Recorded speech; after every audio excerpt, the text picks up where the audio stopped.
100 years, 1,000 years, we're marching on the road. The going isn't easy yet, we've got a heavy load. Oh, we've got a heavy load.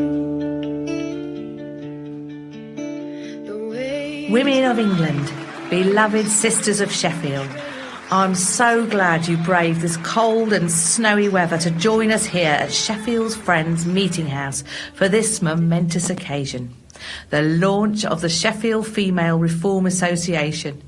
I thank you for your warm and generous welcome. Allow me a few words about how I came to be here today.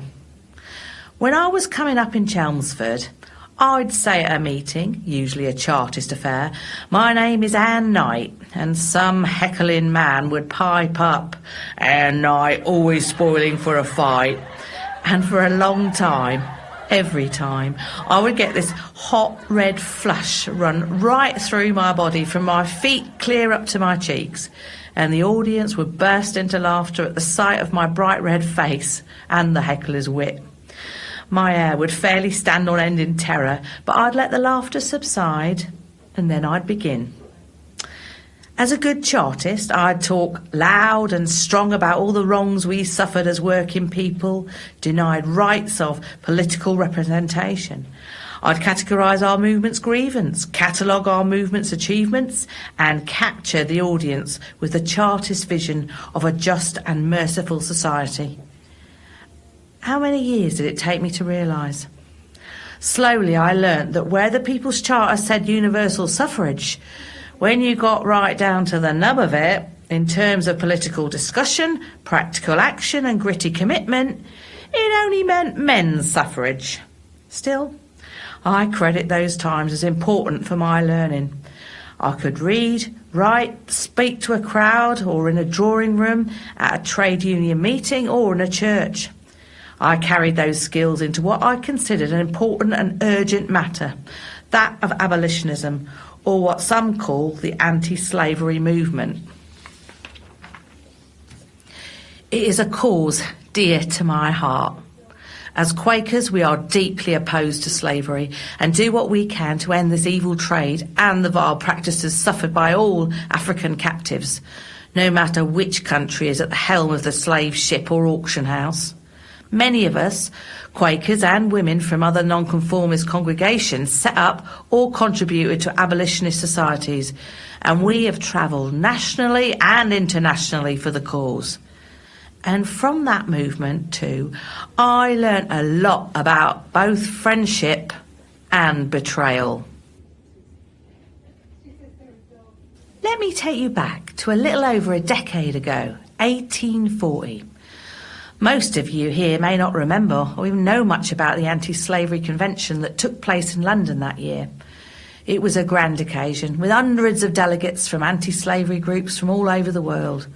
We abolitionists looked forward to it with great promise, as there was still much to do to end slavery and support refugees and newly freed Africans here and abroad.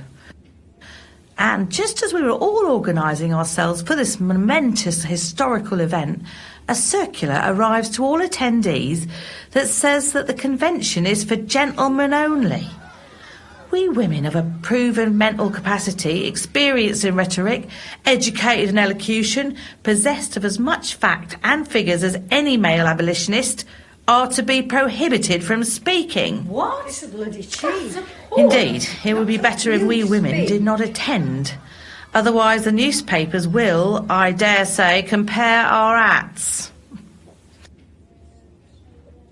I'd corresponded with the avowed greats of abolition, William Lloyd Garrison, Wendell Phillips and Lucretia Mott of America. I've worked alongside British abolitionists Thomas Clarkson and Joseph Sturge and George Thompson. I toured France as an abolitionist, on my own. And I wasn't the only woman carrying this load, nor stung by this snub. So here's what's happened, dear sisters. Letters flew back and forth across the Atlantic, across the English Channel too.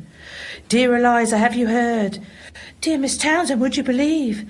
Your right honourable lady, have you seen this nonsense? We, like you, were aghast at the temerity, the effrontery, the gall, the indignity, the sheer bloody-mindedness. I'm going anyway, aren't you? I replied to all who asked. I want to see them try and stop me entering that hall. More letters flew, my sisters, and cables and wires and notes passed from gloved hand to small purses and pinned in bonnets or on our skirts. We were becoming a female network of organisers and male champions to our cause. Quickly, we were able to ascertain that our chief nemesis was the mind-numbingly Calvinist but filthy rich American brothers, Arthur and Lewis Tappan, both related to an even more influential brother, the senator from Ohio. What were we to do? Well, let me take you back 10 years to events that inevitably led me to here, tonight, and our suffrage cause. So, the next thing we women did was meet. 100 years, 1,000 years, we're marching on the road. The going isn't easy yet, we've got a heavy load. Oh, we've got a heavy load. We, a group of British and American women abolitionists, arrived in Hampstead a few days before the convention was due to start. An aristocrat, whose name I will not mention, as her husband was a dog, shared her nice large sitting room with us. We sat and drank tea in upper-class splendour. We engaged in the smallest of small talk. I remember complimenting the Americans on how well they looked, considering that most of them had only just arrived in the country a mere handful of days before then. We talked of shortbread recipes.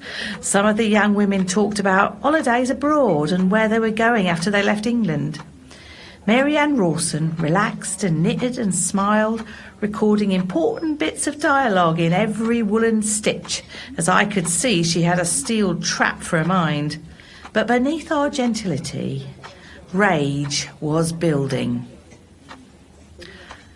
I think it was Lucretia Mott who pointed out that the American contingent is only half the size of the British contingent because at least 25 or 30 women would have attended as delegates if that horrid circular had not been sent. Another American woman sighed and wondered out loud that she didn't understand the Tappans' misgivings because, after all, the Tappans are so powerful and intermarried with Benjamin Franklin's family, he being a founding father and all, and the Aspinall women who everyone knew as clever and connected. These were progressive families. She fairly shouted, slightly panicked. I thought her reasoning was naive. She assumed that as these men were married to notable women, some with a history of abolitionism in their own right, that surely the Tappan men couldn't be so averse to a woman speaking on the issue. She was puzzled.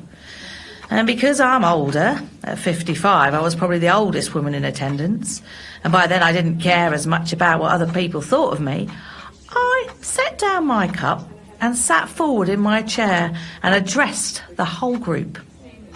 The Tappans, I said, do not want women to speak at the convention.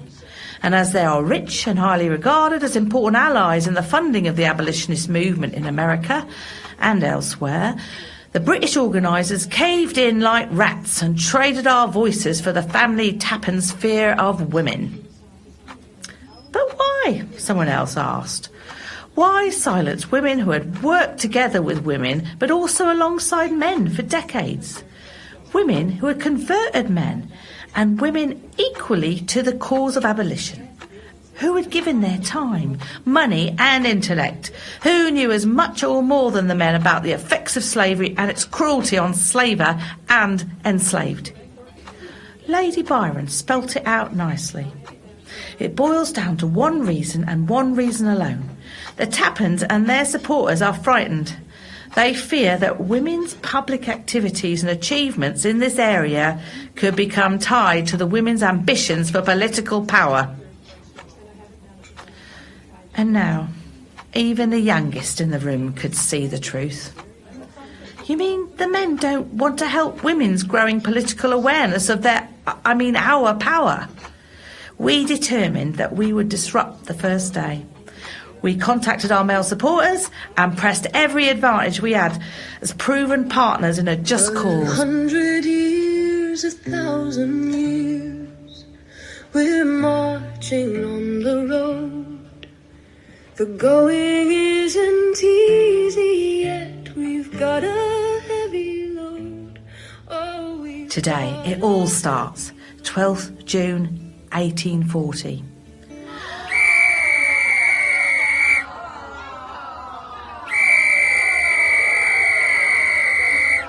We know there will be trouble. After all, we planned it. Barred from speaking at anti-slavery conference. Hypocrisy at Essex Hall. Read all about Are you ready? it. I asked the American women. Elizabeth Cady Stanton and Lucretia Mott lock arms while strolling into the venue, their laughter and high spirits chasing away the stuffiness of the majestic but rather gloomy hall. We promenade into the hall, ignoring the police whistle.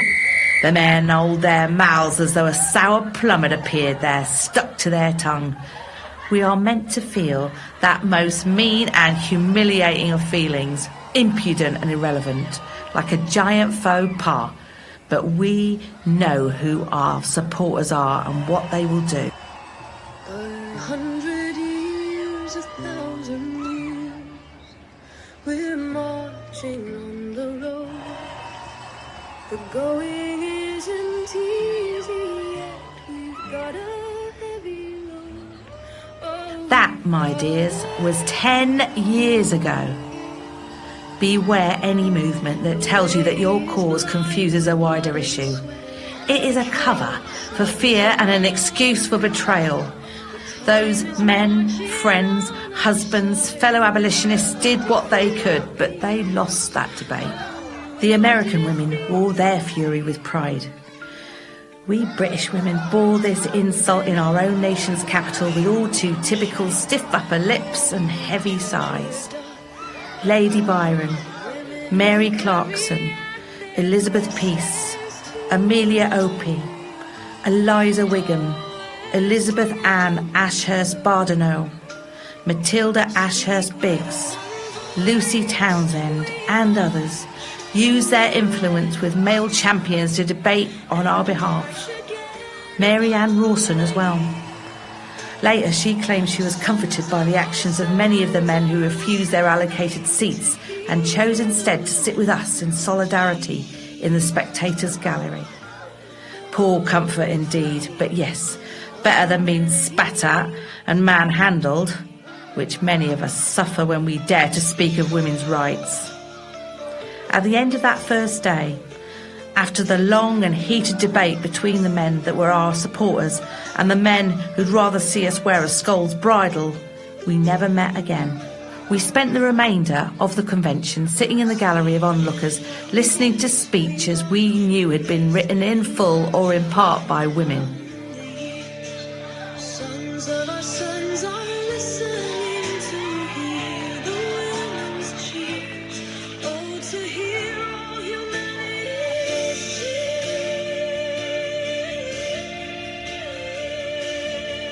Speak with one. Take heart, for we have not been idle over the years. Progressive change takes time.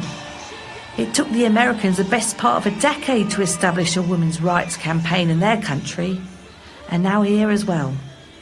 In many ways, both movements come from that important but humiliating moment in June 1840, when we women abolitionists were barred from speaking for ourselves.